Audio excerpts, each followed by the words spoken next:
Welcome to my unboxing and first look at something that's very exciting. This is the Galaxy GeForce GTX 670. It supports a wide variety of exciting features, most of which you can actually find out about on my Galaxy GTX 680 unboxing, as well as review and all the other videos I did about it, because the 670 is actually very similar to the 680 in many ways.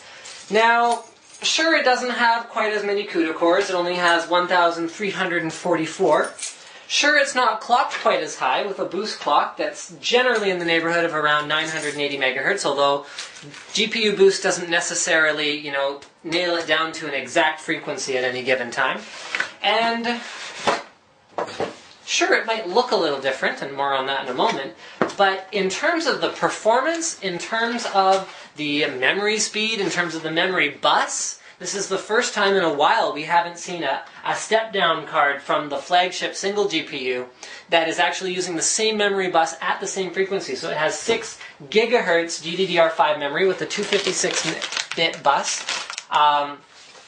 It's using the right. So the reason that most of the features are very similar is because it is using the same GK104 core that the GTX 680 is using, although slightly cut down in terms of the functional units, the CUDA cores, and the clock speed. But other than that, this is almost a GTX 680, although the key difference is that it comes at a more attractive price. So you can see it actually looks very similar as well.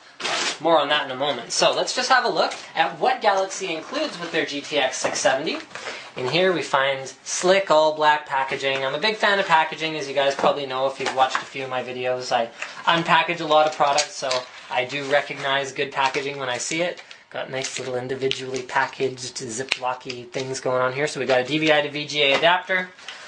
We have 2 dual Molex to 6-pin PCIe adapters, so that probably tells us that this card uses dual 6-pin PCIe power adapters, as well as a graphics card driver installation disk, although you should download the latest.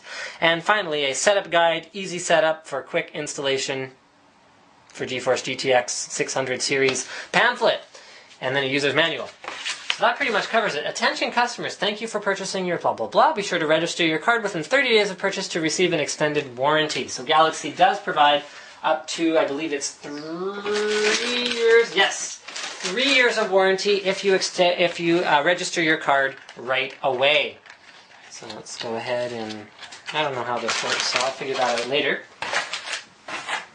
Now let's get to the card itself. So first let's do a brief rundown, and yeah, I'm totally going to look over there and use my cheat sheet because that's how I roll, of the features that the GTX 670 includes that were first introduced on the 680. So we've got GPU boost, which means that it dynamically, according to the TDP, that is the thermal design envelope of this particular card, as well as the power envelope, is going to adjust, assuming that your GPU is running cool enough and your board is not consuming too much power. Like if you're using something like Furmark, then it would know that, well, that's not a real game and it's drawing more power than is realistic. GPU boost will dynamically adjust the frequency of your GPU in order to make the best use of the power and the heat envelope that it has available to it. So GPU boost is definitely present on the 670. We also have FXAA, has been added to the NVIDIA control panel, although that's accessible for many different cards now.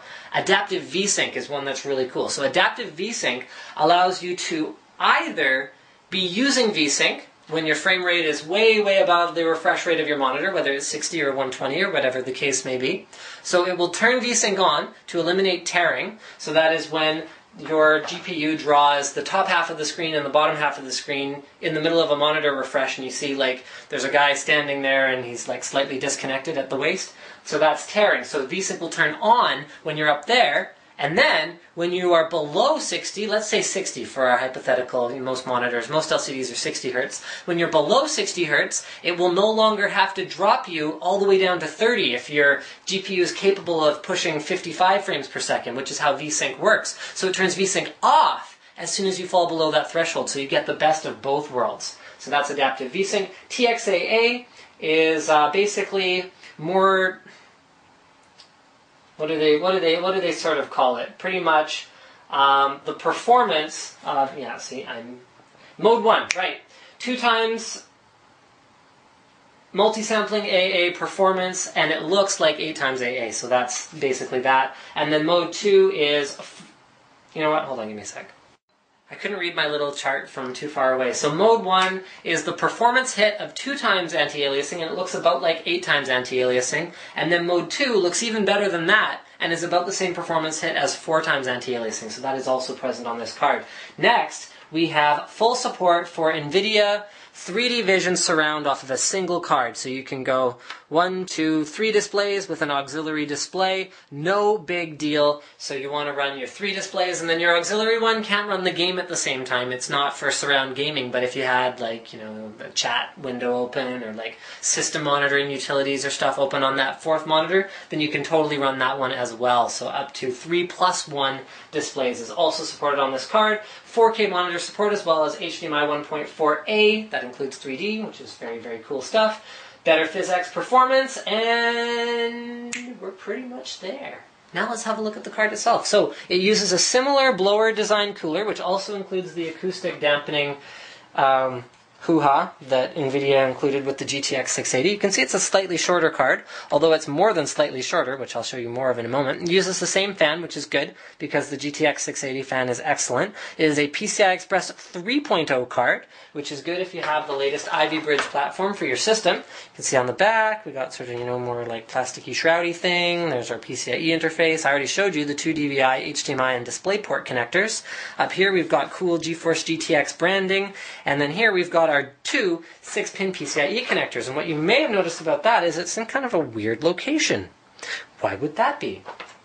Because the GTX 670 comes with a very short PCB. NVIDIA has actually rotated the GPU around to make better use of the power circuitry being on the back half of the card. So all your power delivery is actually here instead of here. So they no longer needed that segment of the PCB. Check this out. There you go. So you can see this 670 is a reference 670, and there's actually extra room for more graphics memory, so you can buy a 670 with up to 4 gigs of graphics memory, and where all that power delivery circuitry normally is, it's no longer there. So they are still using the nice, long, efficient blower cooler, which is going to exhaust most of the air out the back of your case, and you can also see there's a nice big gap between the heatsink and these vents back here, which actually allows for slightly better airflow, but they've used a very, very efficient design to achieve that. Speaking of efficiency, it is by far better performance per watt than anything else that NVIDIA has produced in this kind of a price range before. So it's, like I said, using the same GPU as the GTX 680, which means it just blows away its predecessors, the 570, the 470, in terms of the performance per watt that this card can deliver. It is compatible with multi-way SLI configurations due to its 2 SLI bridge, it's two SLI connectors. Sorry guys, I'm tired. And I think that pretty much covers it. So thank you for checking out my unboxing and first look at the GeForce GTX 570 from Galaxy. And don't forget to subscribe to Linus Tech Tips for more unboxings, reviews, and other computer